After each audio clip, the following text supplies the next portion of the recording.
이 새해에 우리 주님께서 여러분에게 놀라운 은혜와 복을 내려주시기를 바랍니다. 오늘 특별히 첫 주에 임명받은 새로운 임원들과 또 모든 직책을 부여받은 봉사자들, 모든 성도들에게 주님의 은혜와 복이 충만히 임하시기를 축복합니다. 우리는 어떠한 자기 정체성을 갖느냐 하는 것이 대단히 중요합니다. 나는 누구인가 하는 거죠. 여러분은 여러분 스스로에 대해서 누구라고 생각하시나요?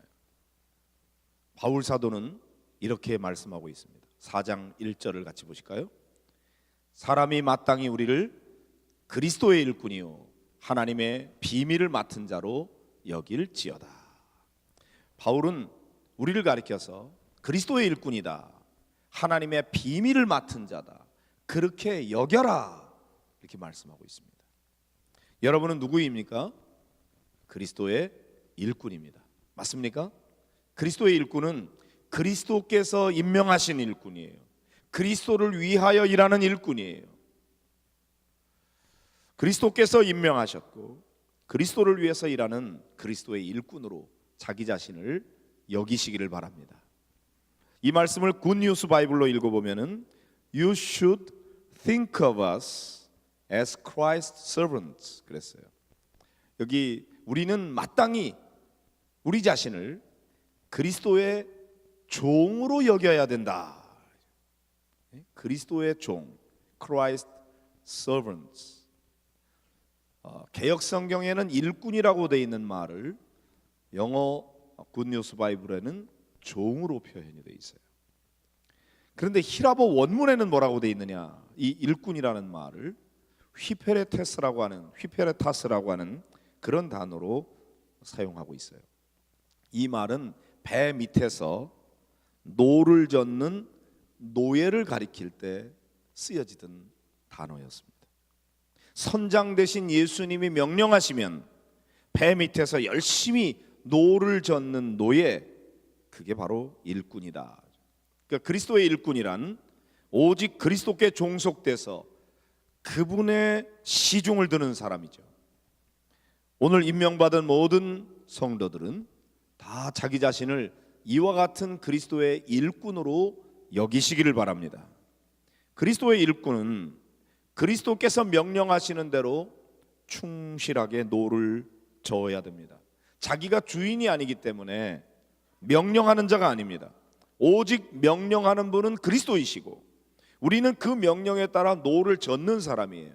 그런데 만일 노를 젓는 사람은 없고 명령하는 사람만 있다면 배는 움직이지 않는 거죠. 이 거대한 교회라고 하는 배가 움직이기 위해서 주님이 명령하셔야 되고 성도들은 열심히 노를 저어야 되는 것입니다. 오늘 임명받은 모든 분들은 나는 그리스도의 노예다, 나는 그리스도의 일꾼이다, 그리스도께서 명령하시는 대로 나는 열심히 노를 저어야 한다, 이렇게 명심하고 주님의 일에 헌신하시기를 바랍니다. 그리스도의 일꾼은 그리스도의 마음을 품어야 됩니다. 내 마음대로 하면 안 돼요. 그리스도께서 끌고 나가고자 하는 방향을 따라서 노를 저어야 되고 그분이 원하시는 속도에 맞게 노를 저어야 합니다. 내 마음대로 하는 게 아니에요. 그리스도의 일꾼이기 때문이죠. 그러므로 방향도 속도도 주님이 원하시는 방향이 뭔지, 주님이 이끄시는 그 방향대로 그 속도에 맞게 여러분이 맞추어서 주님을 기쁘게 해드리는 그런 일꾼이 되시기를 바랍니다. 그 다음에 바울은 우리가 하나님의 비밀을 맡은 자로 여길지어다 그랬거든요. 비밀이라는 것은 뭐죠? 다른 사람들에게는 알려지지 않은 거, 나한테만 은밀하게 알려져 있는 거, 그걸 비밀이라고 그러죠. 누구에게 비밀을 알려줍니까? 내가 믿을 만한 사람, 신뢰할 만한 사람, 내가 가까이 여기는 사람, 그런 사람에게만 비밀을 알려줘요. 그러니까 우리가 하나님의 비밀을 맡았다고 하는 건 뭐예요? 하나님께서 우리를 굉장히 친밀하게 여기고 우리를 신뢰하고 그러면서 남들에게 주지 않은 놀라운 비밀을 우리에게 먼저 알려주셨다는 거죠. 그러니까 비밀을 맡은 것은 놀라운 특권이에요. 축복입니다. 이 비밀이 무엇인가요? 하나님 나라의 진리죠. 복음인 것입니다. 자, 왜 하나님께서는 우리에게 하나님 나라의 비밀을 알려주셨을까요? 너만 알고 있어. 아무도 알게 하면 안 돼. 이건 절대로 너 혼자만 알아야 된다. 그렇게 하라고 우리에게 비밀을 알려주셨나요? 이 비밀은 아무리 사람들에게 이야기해도 사람들이 그것을 믿지 않기 때문에 비밀이 되어버린 거예요. 그러나 하나님께서는 우리에게 비밀을 맡겨주면서 너만 알고 있어라, 그게 아니고 가능한 한 널리 이 비밀을 폭로해라, 이 비밀을 알려라. 그래서 이 비밀이 모든 사람들이 다 알 수 있게끔 해라. 그래서 우리에게 먼저 비밀을 알려주신 거예요.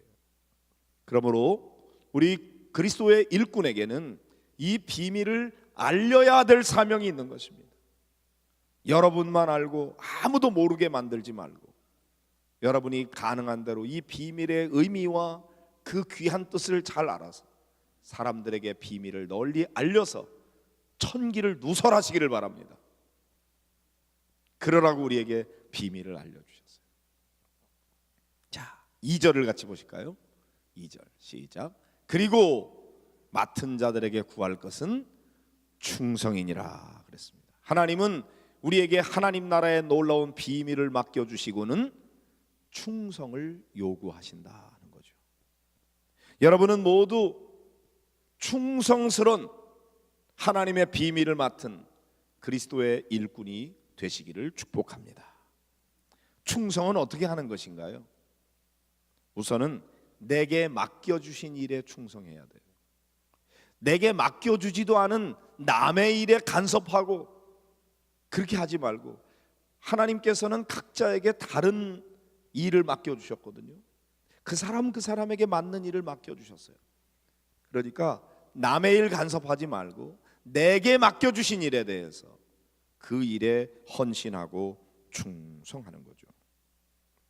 영국 런던에 워커 미술관에 가면은 콘트로라고 하는 화가가 그린 유명한 그림이 있답니다.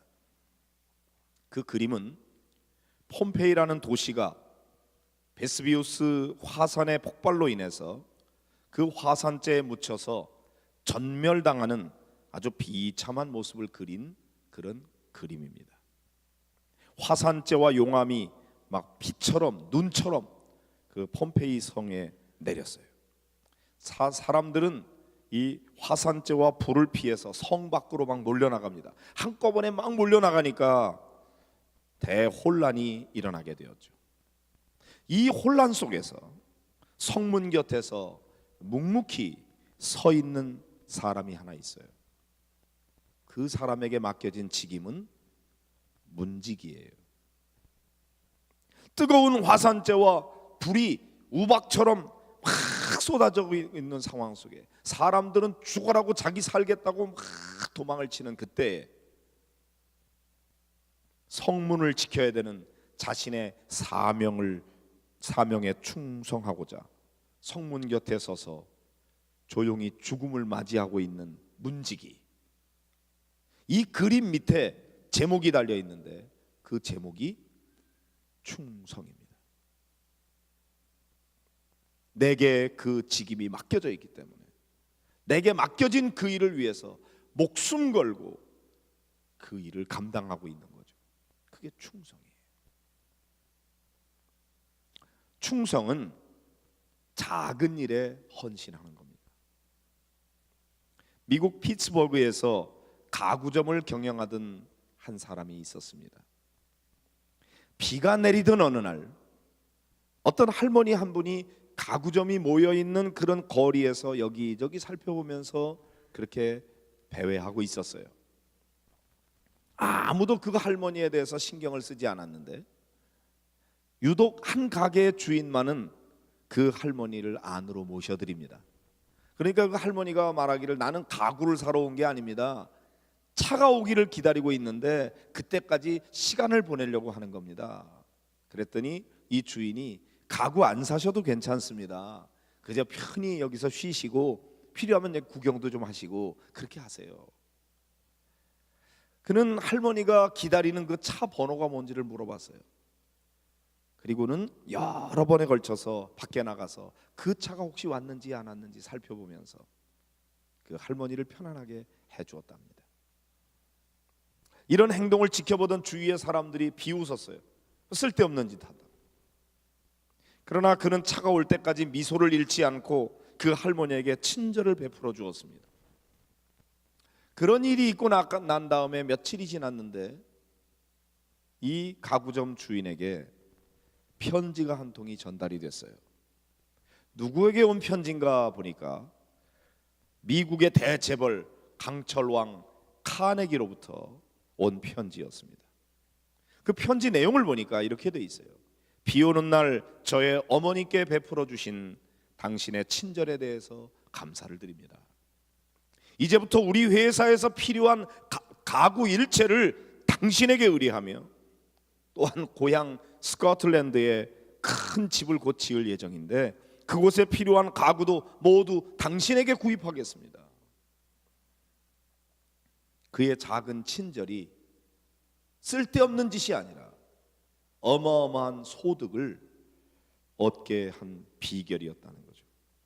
많은 사람들은 자신과 직접적인 연관이 없는 그런 일에 대해서, 그런 사람에 대해서 소홀하게 여겨요. 너무 계산적이에요. 그러나 작은 친절이 큰 역사를 이룰 수 있다고 하는 사실을 기억해야 합니다. 사실 큰 일은 누구나 중요하게 여기고 그런 일들은 누구나 열심히 하려고 그래요. 그러나 작은 일이 모여서 큰 일이 된다는 것을 꼭 기억해야 됩니다. 교회 안에서도 옆 사람에게 아주 부드럽게 따뜻하게 반갑게 미소 지으면서 인사하는 일, 작은 일이죠. 그러나 그 일이 그 교회 부흥의 가장 중요한 비결이라는 거예요. 우리가 생각할 때는 목사의 설교가 가장 중요한 거라고 생각하기 쉬워요. 목사님이 설교를 더 잘하면 우리 교회가 더 많이 부흥될 텐데 그렇게 생각을 해요. 물론 일리가 있는 말이죠. 그러나 실제로 조사해 본 결과, 설문조사 결과는 뭐냐면 그날 안내위원이 얼마나 나를 따뜻하게 해줬는지, 그날 내 옆에 앉은 사람이 나에게 얼마나 반갑게 인사해 줬는지가 내가 이 교회에 등록할 건지 말 건지를 결정하는 가장 중요한 원인이었다는 것입니다. 그래서 우리가 교회에서 이렇게 주님의 이름으로 사랑합니다, 주님의 이름으로 축복합니다, 그리고 이런 거 가지고 이렇게 인사하자고 하는 이유는요, 작은 일인데 그게 사람들에게 좋은 인상을 주는 거예요. 여러분이 가지고 계세요? 한번 이렇게 손 들어보세요. 여러분 자리에 다 꽂아놨어요. 사랑합니다, 축복합니다 한번 해보세요. 네. 그래요. 여러분 옆 사람에게 해보세요. 사랑합니다, 축복합니다.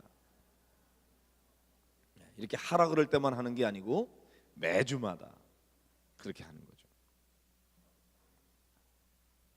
여러분 큰 일만 하려고 하지 말고 작은 일, 업신여기는 사람은 큰 일 못해요. 매일매일 해야 하는 작은 일들에 충성스럽게 감당해야 되는 거죠. 제가 어느 책을 보니까 책 제목만 딱 봤는데 이런 책이 있더라고요. 우리는 사소한 일에 목숨을 건다. 그런 책이 있어요. 아니 무슨 사소한 일에 목숨을 걸어? 그런데 여러분 사소한 일에 목숨 걸고 열심히 하는 사람이 큰 역사를 이룰 수 있다는 원리를 말하는 거죠. 올 한 해 이 새해에 여러분들이 엄청난 일을 하려고만 계획하지 말고 날마다 해야 되는 작은 일들 충성스럽게 그 일을 감당하기를 결심하시기를 바랍니다. 우선 예배에 참여하는 일, 매주마다 하는 일이니까 작은 일처럼 여겨요. 그러나 예배 시간에 늦지 않고 예배 시간에 와서 열심히 마음을 다해서 찬송하고 하나님을 예배하는 일에 여러분들이 충실할 때 그것이 임원으로서 해야 되는 가장 중요한 일임을 잊지 마시기를 바랍니다. 그 다음에 매일같이 성경 읽는 일, 하루에 5분 10분 절대적인 시간이 없는 사람은 아무도 없어요. 우선순위의 문제예요. 그런데 그 5분 10분을 시간을 내지 않다 보니까 10년을 예수를 믿고 20년을 교회를 다녔는데도 불구하고 성경 한 번을 못 읽는 거예요. 제가 목양교회 부임을 해서 10년 전에 성경 만독 운동을 하기로 했어요. 우리 교회 교인이 매년 1000명씩만 읽었으면 이미 만독을 했어요. 그런데 10년이 지난데도 불구하고 아직 3000독이 못했어요. 그럼 뭐예요? 많은 사람들이 안 읽는다는 얘기죠. 여러분, 성경 읽는 거 하루에 석 장씩만 읽으면 1년에 1독을 할 수가 있어요. 근데 매일같이 하는 그 말씀 읽는 일을 안 하는 거예요. 기도하는 일도 마찬가지예요. 아침에 일어나면 신문부터 보지 말고 여러분 먼저 하나님 앞에 기도하세요. 하나님, 오늘도 새날 새 생명 주시니 감사합니다.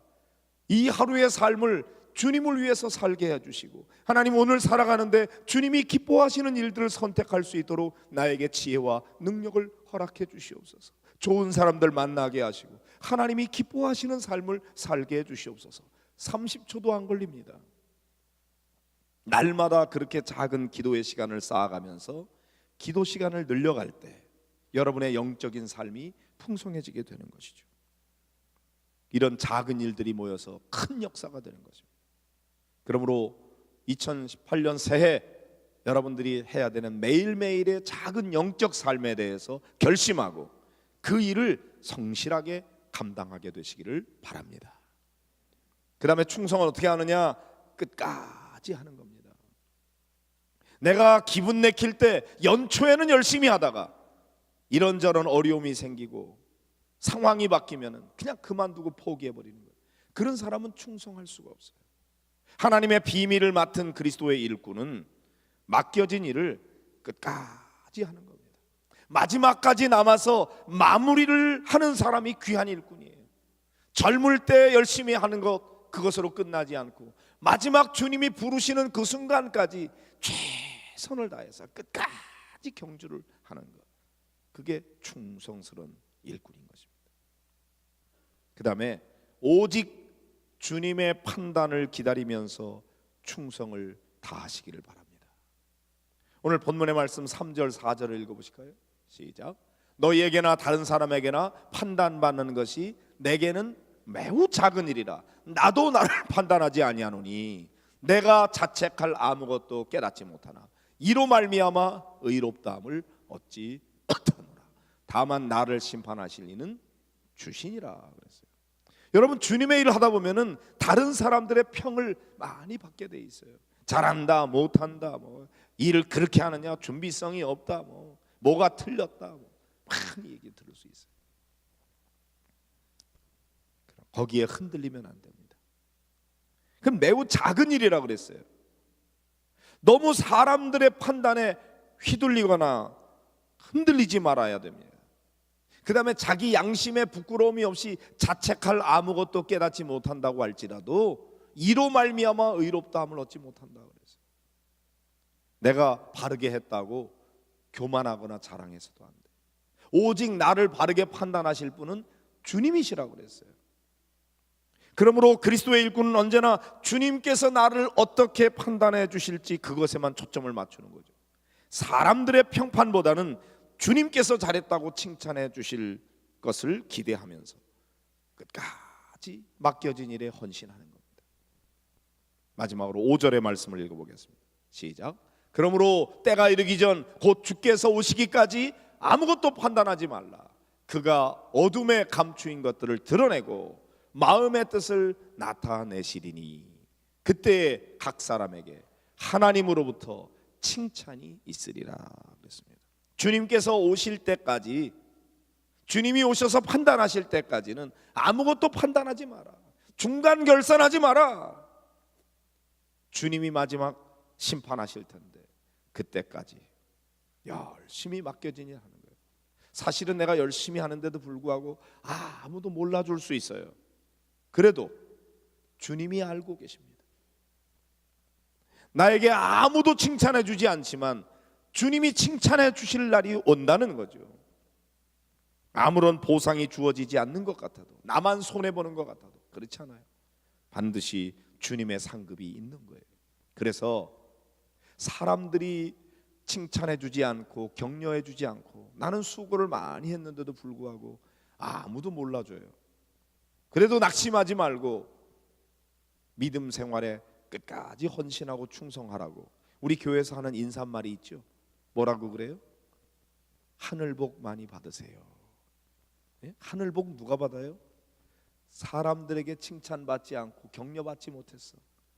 그러나 주님이 아시고 주님이 칭찬해 주시고 주님이 상급을 주신다는 사실을 믿는 거죠. 여러분 옆 사람에게 인사해 보세요. 하늘복 많이 받으세요.